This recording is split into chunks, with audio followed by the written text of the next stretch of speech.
Hello from Jihad and the World, a podcast that explores the intersection of Western and Islamic cultures. The author is Mark Silinsky of Kensington Security Consulting, and today's episode will examine the strange case of Monica Witt, from all-American girl to a traitor for Iran. Enjoy.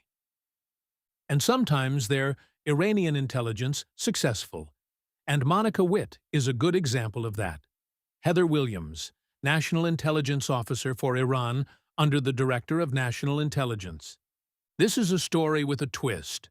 An all-American girl joins the Air Force, becomes an intelligence analyst, learns Persian, and defects to Iran. It doesn't happen often. Let's start the story with Iran's 1979 revolution, which shook the larger Middle East and much of the Islamic world. Religious leaders who had been powerless and sheltered in Najaf, Iraq, gained influence in Tehran. Ayatollah Khomeini stated in his 1970 book Islamic Government, "You, the Iranian people, have a duty to establish an Islamic government." Now in power, he and his followers carried out just that. The political and social upheaval caused many Iranians to flee the country. A wave of Iranian artists, free thinkers, Jews, Western-oriented intellectuals, businessmen, Christians, and Baha'i fled to Western countries that welcomed them. Over the years, this immigrant community enriched American cities with entrepreneurial talent and a young, ambitious, and educated population. Los Angeles earned the nickname Tehrangeles, and an Iranian Jew even became the mayor of Beverly Hills. However, very few Americans viewed the Islamic Revolution positively or traveled to Iran to support it. Those who did include pro-Khomeini Iranian Americans who shared the new regime's Shia fundamentalism and hostility toward the United States. Some felt comfortable promoting the Islamic Republic's image on Iranian television and built new lives there. Among the relatively few Americans who defected to the Islamic Republic, Witt stands out. She claimed to use her intelligence background, knowledge of tradecraft, and personnel to support a higher purpose, serving the Islamic Republic of Iran. Monica Elfriede Witt was indicted by a federal grand jury for conspiracy to deliver national defense information to the Iranian government. Prosecutors say Witt provided highly classified secrets to Iranian intelligence and helped them target operations after she defected to Tehran. She remains at large. Who is Monica Witt? A native Texan raised in Florida, Witt joined the Air Force in 1997 at age 18.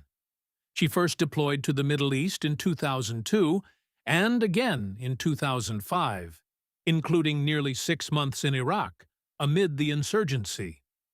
Later, she completed a 7-month tour in Qatar. Her final assignment before leaving the Air Force as an E6 on June 12, 2008, was with the 2nd Field Investigation Squadron at Joint Base Andrews in Maryland. She was awarded an Air Medal for her efforts during the early days of the Iraq War.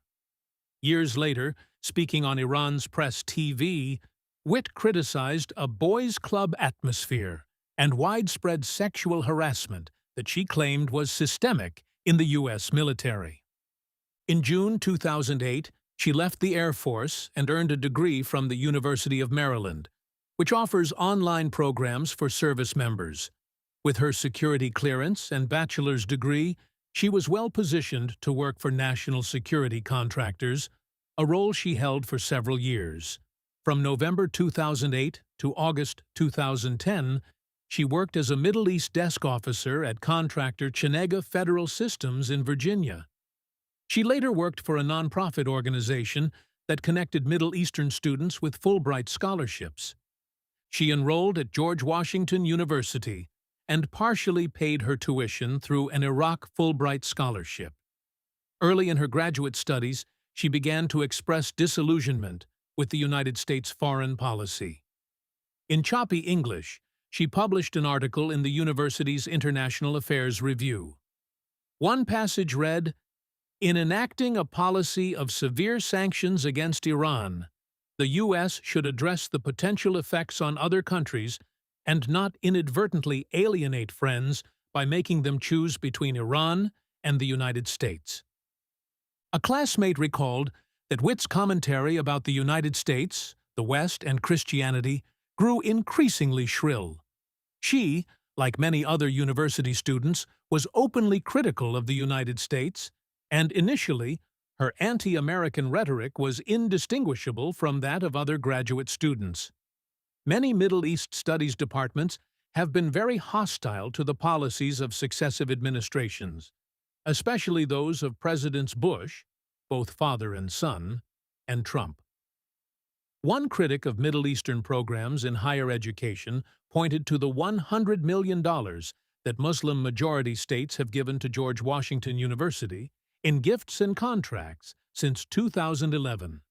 A fellow student at George Washington later recalled, "There weren't warning signs in terms of go to authorities warning signs."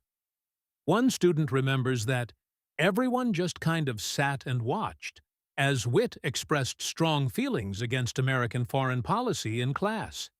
No one, it seems, pushed back with even a limited defense of America. According to some accounts, she was haunted by what she claimed were American war crimes in the Middle East. A classmate recalled having difficulty sleeping and reconciling her participation in the war effort. Witt would mention drone strikes, extrajudicial killings, and atrocities against children, all of which she claimed her colleagues in the military would brag about. She appeared distressed by what she called gross incompetence by her superiors. The Hollywood Conferences, 2012 and 2013. Her journey to becoming an agent for the Iranian government took a significant step in 2012 when she attended a highly publicized conference in Tehran. Notably, French left-wing philosopher Michel Foucault visited Iran in the fall of 1978, just before the revolution, to cover street protests. Since the 1979 revolution, the Iranian regime has arranged visits by many influential intellectuals to speak at conferences, most of which are closely monitored by Iranian intelligence services. New Horizon, an organization backed by Iranian intelligence, hosts events featuring anti-American, anti-Semitic, anti-Israel, and far-left speakers. It presents itself as an international institute of independent thinkers and artists, with leaders claiming there was Jewish influence in the U.S., while other speakers argued that the U.S. is a satanic force in the world. Witt explained that the conference, in her words, opened her eyes to these conspiracies. "I got a chance to think more about myself and the future," she said.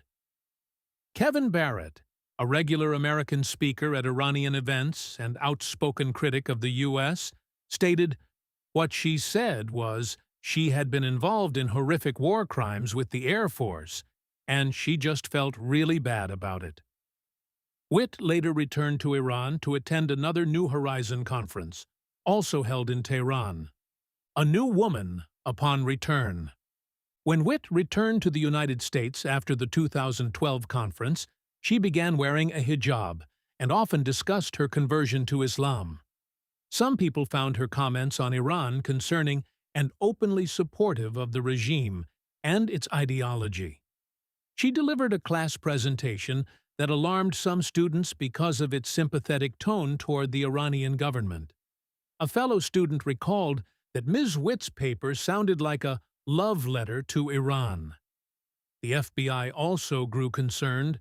Several agents approached Witt and expressed worries that Iran's intelligence services might try to recruit her.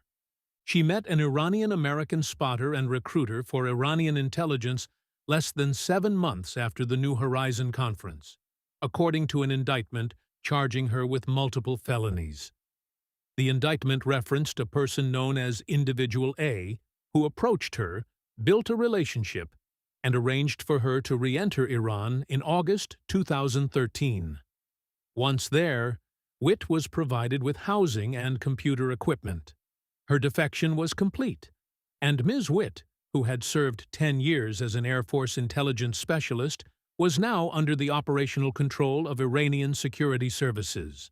She disclosed classified U.S. information and researched U.S. intelligence personnel she had worked with and knew professionally and socially. This information was used to create target packages. Monica Witt's espionage, the grand jury indictment. The grand jury indictment of Witt was unsealed during the week marking the 40th anniversary of the Islamic Revolution. It charged Witt with betraying secrets to top Iranian officials. Some of these secrets involved classified programs and mentioned former colleagues. Once Iranian personnel received this information, they created fake online profiles to earn the trust of other intelligence officials. These are the kinds of schemes used by common criminals, but the indictment shows they can also be effective for sophisticated nation-state hackers. The hackers became friends on Facebook with at least 4 U.S. intelligence agents based in the United States and Afghanistan. They also joined a Facebook group heavily populated by agents, though it's unclear whether they compromised the agents' computers or mobile devices. A former FBI supervisor explained the Witt case. Social media affords our adversaries the ability to harvest our trust with beguiling specificity. It allows them to beguile us into a false position of trust. You think because the person who approaches you has such specific information, it's someone to whom you should offer your trust. In the same indictment, the grand jury charged 4 Iranian nationals with conspiracy, attempting to commit computer intrusion and aggravated identity theft. These charges stem from actions in 2014 and 2015 that targeted Witt's former co-workers and intelligence colleagues. These individuals were referred to as cyber conspirators. They utilized fake and impersonator social media accounts, working on behalf of Iranian intelligence, and aimed to deploy malware that would give them covert access to the target's computers and networks. And what about Monica Witt today? I don't know. Was she harmed during the spring 2026 U.S.-Israel attacks on Iran? She may have been. She likely moved in IRGC circles. She is certainly one of the most prized American defectors to Iran. Can she make herself useful to the Islamic Republic? Or maybe she has fallen out of favor. Was she sent to Evin prison to wither away? Perhaps she died or was executed? Maybe when the 2026 war is over and the rubble of Tehran is cleared, we will learn about the fate and life of Monica Witt. What do you think? Do you have any inside baseball on this American traitor? Hope so. Thank you for listening to this episode of Jihad and the World. Our latest book, Cauldron of Terror, Hamas, Israel, and the World, will be available for purchase in July 2026. This podcast does not reflect the official position of the United States government. Until next time, goodbye from Kensington Security Consulting.